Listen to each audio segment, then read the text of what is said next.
വാർത്ത ഞങ്ങൾ സംരക്ഷണം ചെയ്യുന്നത് കണ്ണുള്ളവർ കാണട്ടെ, കാതുള്ളവർ കേൾക്കട്ടെ. വീട്ടിലേക്ക് പോകാൻ തീരെ വഴിയില്ല. മുട്ടോളം വെള്ളത്തിൽ തോട്ടിൽ കൂടി നടന്നു വേണം വീട്ടിലെത്താൻ. 45 വർഷത്തിന് മുകളിലായി ഇവിടുത്തെ 2 കുടുംബങ്ങൾ ഈ ദുരിതം അനുഭവിച്ചു വരുന്നു. പണ്ടൊക്കെ അയൽവാസിയുടെ മുറ്റത്തുകൂടി വേണം വരാൻ. അവർ മതിൽ കെട്ടിയടച്ചതോടെ വഴിയില്ലാതായി.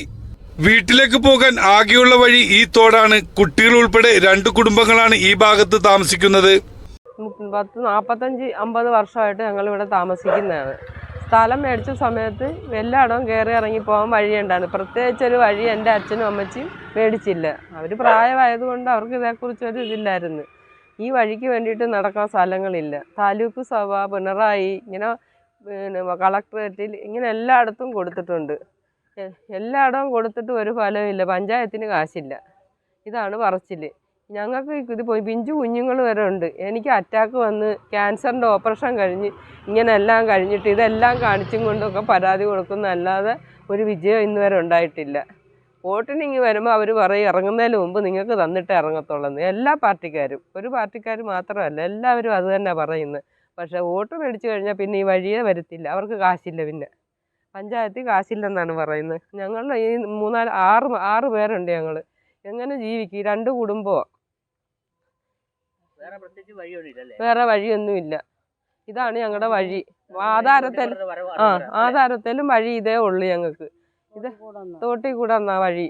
ഇതെല്ലാം കാണിച്ചുകൊണ്ട് കൊടുക്കാവുന്ന ആളുകൾക്കൊക്കെ ഞങ്ങൾ പരാതി കൊടുത്തിട്ടുണ്ട്. പക്ഷെ ഇതുവരെ ഒരു വിജയം ഞങ്ങൾക്ക് ഉണ്ടായിട്ടില്ല. പുന്നപ്ര അറബുകാട് ക്ഷേത്രത്തിന് സമീപം 4-ാം വാർഡിൽ 2 കുടുംബങ്ങൾ നടവഴി പോലുമില്ലാതെ വലയുന്നു. മുഖ്യമന്ത്രിക്കും താലൂക്കിലും പഞ്ചായത്തിലും മെമ്പറടക്കമുള്ളവർക്ക് വഴിക്ക് വേണ്ടിയുള്ള അപേക്ഷ കൊടുത്തിട്ടും യാതൊരുവിധ നടപടിയും സ്വീകരിക്കാതെ അധികൃതർ. ഞാൻ ഈ വീട്ടിൽ വന്നിട്ട് 30 വർഷം കഴിഞ്ഞ്. എൻ്റെ മോൻ കല്യാണം കഴിച്ച് അവന് 2 മക്കളുണ്ട്. അവനെ വണ്ടി ഇടിച്ച് എന്നിട്ട് പോലും ഞാൻ കൊണ്ടുപോകാൻ വഴിയില്ലാതെ ഞങ്ങൾ ഇതിലെ കൂടെ എടുത്തുകൊണ്ടാണ് മോനെ കൊണ്ടുപോകാൻ ചികിത്സിക്കാൻ. 2014 വണ്ടി ഇടിച്ചിട്ട് 3-4 വർഷം അവൻ വീട്ടിൽ തന്നെ ഇരുത്തി. ഞങ്ങൾക്ക് എങ്ങോട്ടും കൊണ്ടുപോകാൻ പോലും ഒരു ഇതില്ലാതെയാണ് ഞങ്ങൾ ഇരിക്കുന്നത്. ഈ മക്കൾ അതെല്ലാം ഞങ്ങൾക്ക് വിഷയമല്ല. എങ്ങനെയെങ്കിലും നമ്മുടെ മക്കൾക്ക് പോകാനുള്ള വഴി അത് ഞങ്ങൾക്ക് മതി. മക്കൾ വലുതാവുമല്ലോ. ഞങ്ങളൊക്കെ ഇനിയിപ്പോൾ പ്രായമായില്ലേ, എന്തനുഭവിക്കാനും തയ്യാറാണ്. ഈ കുഞ്ഞുങ്ങൾ 2 പേരും വളർന്നു വരുന്നു.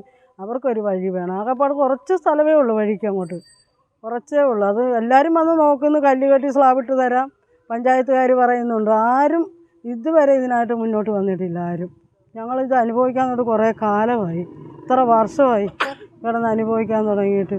അമ്മയ്ക്ക് വയ്യാതെ അമ്മാച്ചി മരിച്ച്, അച്ഛൻ മരിച്ച്. ഇനി ഞങ്ങൾ മാത്രമേ 2 കുടുംബത്തിൽ ഉള്ളൂ. ഞങ്ങൾ 6 പേരുണ്ട്. ഞങ്ങളും കൂടെ ഉള്ളൂ. അത് തീരുന്നവരെ ഇവർ ഞാൻ ചെയ്യാമെന്ന് പറഞ്ഞ്, ഞാനൊരു രോഗിയാണ്, ഇതൊരു രോഗിയാണ്, എൻ്റെ നാത്തൂൻ രോഗിയാണ്, ഞാൻ ഷുഗറും പ്രഷറും എല്ലാം ഒരു രോഗിയാണ്. എല്ലാവരും അസുഖക്കാരാണ് ഞങ്ങളുടെ വീട്ടിൽ. ഞങ്ങളെ ഒന്ന് വീട് കിട്ടിയത് അരിഞ്ഞോം വകുപ്പിൽ നിന്ന് എനിക്ക് ജില്ലാ പഞ്ചായത്തിൻ്റെ വീടാണ് കിട്ടിയത്. പഞ്ചായത്തിൽ നിന്ന് സ്ഥലം കിട്ടി, ജില്ലാ പഞ്ചായത്തിൻ്റെ വീട് കിട്ടി, എല്ലാം കിട്ടിയിട്ട് വഴിയില്ലാതെ ആ ശിവൻ്റെ വീട്ടിൽ കൂടെ കയറി ഞങ്ങൾ സാധനങ്ങളൊക്കെ ഇറക്കിയാണ് ഞങ്ങളൊരു വീട് വെച്ചത്. ഞങ്ങൾക്കൊരു വീട് സാധനം കൊണ്ടുപോകാൻ പോലും ഒരു വഴിയില്ല. പെട്ടെന്ന് ഒന്ന് ഓടിപ്പോകാനൊരു നിവൃത്തിയില്ല. അപ്പുറത്തും വെള്ളമാണ്, ഞങ്ങളുടെ അപ്പുറ സൈഡിലും വെള്ളമാണ്. അതിലേ കൂടെ ഞങ്ങൾക്ക് പോകാനൊരു മാർഗ്ഗമില്ല. അവിടെയും വല്ലവൻ്റെയും പറമ്പാണ്, അതിലേ കൂടെ ഞങ്ങൾ കയറി ഇറങ്ങി പോവുകയാണ്. ഞങ്ങൾക്ക് അല്ലാതെ വേറൊരു മാർഗ്ഗമില്ല. എന്തെങ്കിലും ഒരു തീരുമാനം ഞങ്ങൾക്ക് ഉണ്ടാക്കി തരണം. ഈ ലൈവ് കാണുന്നവരോട് പറയുകയാണ്, എന്തെങ്കിലും ഒരു വഴി ഞങ്ങൾക്ക് കാണാം. പഞ്ചായത്തിൽ നിന്നാണേലും സർക്കാരിൻ്റെ ആണേലും ആരാണേലും ഞങ്ങൾക്ക് ഈ ഒരു വഴി ഉണ്ടാക്കി തരണം. ഞങ്ങൾ മരിക്കുന്നതിന് മുമ്പ്. അടുത്ത ഇലക്ഷൻ വരുവാണല്ലോ, ഞങ്ങൾക്ക് എല്ലാവരും വരുന്നുണ്ട്. ഞങ്ങളുടെ വീട്ടിൽ നിന്ന് 6 വോട്ടുണ്ടല്ലോ. ഈ വോട്ട് ഞങ്ങൾ ചെയ്യണമല്ലോ. ഞങ്ങൾക്ക് എന്തെങ്കിലും ഒരു വഴി കാണിച്ചു തരുന്നുണ്ട്. ഞങ്ങൾ ഈ വെള്ളത്തിൽ കൂടെ നീന്തിയാണ് നടക്കുന്നത്. കുഞ്ഞുങ്ങളാണേലും ഞങ്ങളാണേലും ഒരു പെണ്ണ് വന്ന് അത് 2 ഗർഭിണിയാകുമ്പോഴെല്ലാം ഈ വെള്ളത്തിൽ കൂടെ കൊണ്ടുപോകണേ വരുന്നത്. ഞങ്ങൾക്ക് വേറെ മാർഗ്ഗമില്ല. പാമ്പിൻ്റെ ശല്യം അങ്ങനെ, ചേരയുടെ ബഹളമാണ്. ഈ കുഞ്ഞുങ്ങളെ കൊണ്ട് ഞങ്ങൾ പോകണ്ടേ? എന്തെങ്കിലും ഒരു വഴി ഈ ലൈവ് കാണുന്ന എല്ലാവരും ഞങ്ങളെ ഒന്നേ സഹായിക്കുക, അല്ലെങ്കിൽ പഞ്ചായത്തുകാർ ഞങ്ങൾക്ക് ഇതിന് വഴി കാണിച്ചു തരിക. ഞങ്ങൾക്ക് മാത്രം പൈസ ഇല്ല. വേറെ എല്ലായിടത്തും എന്തെല്ലാം റോഡിനും എല്ലാം ചെയ്യുന്നുണ്ട് അവർ. ഈ പാവപ്പെട്ട 2 കുടുംബക്കാർ നടക്കണ്ടേ? ഞങ്ങൾ എതിലേ പോകും? ഞങ്ങൾക്കൊരു വഴി കാണിച്ചാൽ പെട്ടെന്നൊരു അസുഖം വന്നു എങ്ങനെ പോകും? ഹോസ്പിറ്റലിലെത്തും. അതാണ് ഞങ്ങളുടെ ഇപ്പോഴത്തെ അവസ്ഥ. അതുകൊണ്ട് ഈ കാണുന്നവരും ഞങ്ങളെ സഹായിക്കാൻ പഞ്ചായത്തോ സർക്കാരോ തന്നെ കഴിയണം. ഇത് സർക്കാർ കാണണം. കണ്ടിട്ട് ഞങ്ങൾക്ക് ഈ വഴി റെഡിയാക്കി തരാൻ മുൻകൈ എടുത്ത് തരണമെന്നാണ് പറയും. ഞങ്ങൾ മരിക്കുന്നതിനും ഇപ്പം തന്നെ ഇത്രയും വെള്ളം കണ്ടല്ലോ, ഈ വെള്ളത്തിൽ കൂടെ ഈ കുഞ്ഞുങ്ങളെയും കൊണ്ട് ഞങ്ങൾ നടക്കുന്ന ഇത്രയും വെള്ളത്തിനകത്ത് കൂടെ മനുഷ്യരാരെങ്കിലും നടക്കും ഈ അളിഞ്ഞു നിറയെ വെള്ളത്തിൽ കൂടെ? അമ്പലം വെളിയിൽ നിന്ന് വരുന്ന വെള്ളമാണിത് മുഴുവനും, അറവാട് ക്ഷേത്രത്തിൽ നിന്ന് വരുന്ന വെള്ളമാണിത്.